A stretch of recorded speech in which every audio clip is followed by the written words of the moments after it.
My name's Dee Bolton. I'm from Cinnaminson, New Jersey.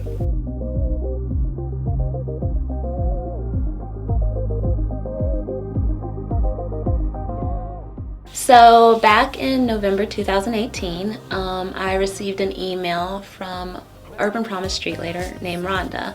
It was kind of funny because I had met Rhonda years prior in a previous life, and it was really surprising to get this email from her.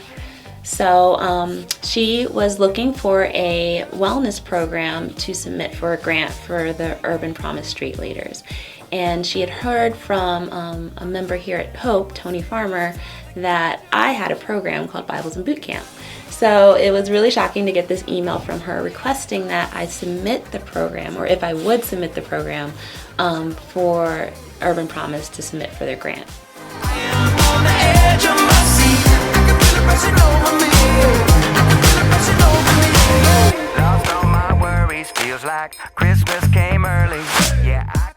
So after back and forth for many months, I finally got the information to them, and they submitted the grant, and I heard nothing about it for about 4 months.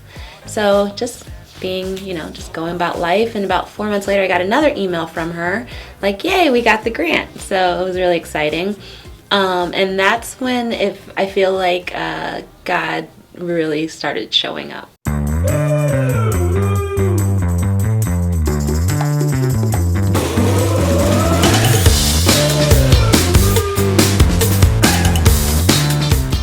So initially we were supposed to start the program in the spring, and we had problems getting the funds, so we pushed it back to July. And in the meantime, we were getting things like Bibles for the girls and bags for the girls and all these other things that I never even envisioned for Bibles in Boot Camp to help the girls through their journey. So we were supposed to start July 2nd, and about 3 days beforehand, I was actually getting on a plane to go to California, and I received a urgent message from Rhonda, the street leader director. She was actually at the hospital. She had tore her Achilles tendon playing basketball with the kids. So it was really literally, I'm at the gate for the airplane, and so it was kind of like, oh, I'm praying for you, get better. When I get on the other side, we'll figure out what's going on, because we didn't know how we were going to start Bibles in Boot Camp, and it was another roadblock in this program. But there's no such thing as impossible.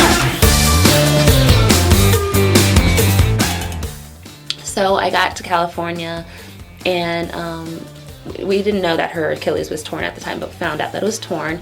And we just thought it was a really good idea for us to just wait, make sure that Rhonda was okay and healthy before we started the program. We really wanted her to be a part of the program, kind of like as a liaison, to kind of acclimate me and the girls together. So we pushed it back to September.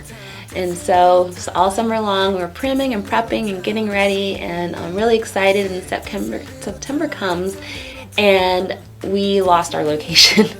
So a lot of things going on, a lot of moving parts, and they just kind of forgot about Bibles in Boot Camp because it was supposed to be a summer program. So they hadn't accounted for us to take space on a weekly basis. Impossible, and nothing is unreachable when we trust the God of miracles. So after lots of creative resourcefulness, we were able, in different days, we were supposed to have it one day and then the next day, and then finally God provided Wednesday nights, which worked out actually perfectly. So we weren't able to start until the week before Halloween, which was a little daunting too, because we knew we were going to have to take days off. But it was just kind of one of those things we were just going to go on faith and just have God meet us where we are. And so we did, and the program started.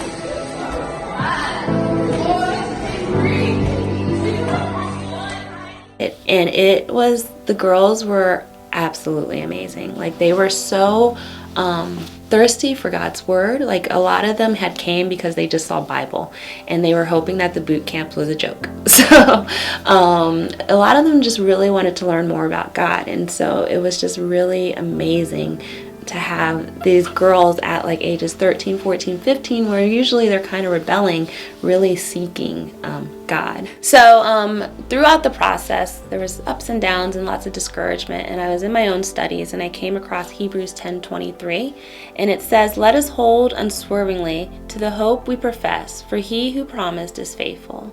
And it was just kind of a reminder of God's faithfulness, and that how he is the sovereign power, and ultimately this is his, and that I just needed to rely on that faithfulness and not my own worries and my own issues, that it was going to happen because he's faithful.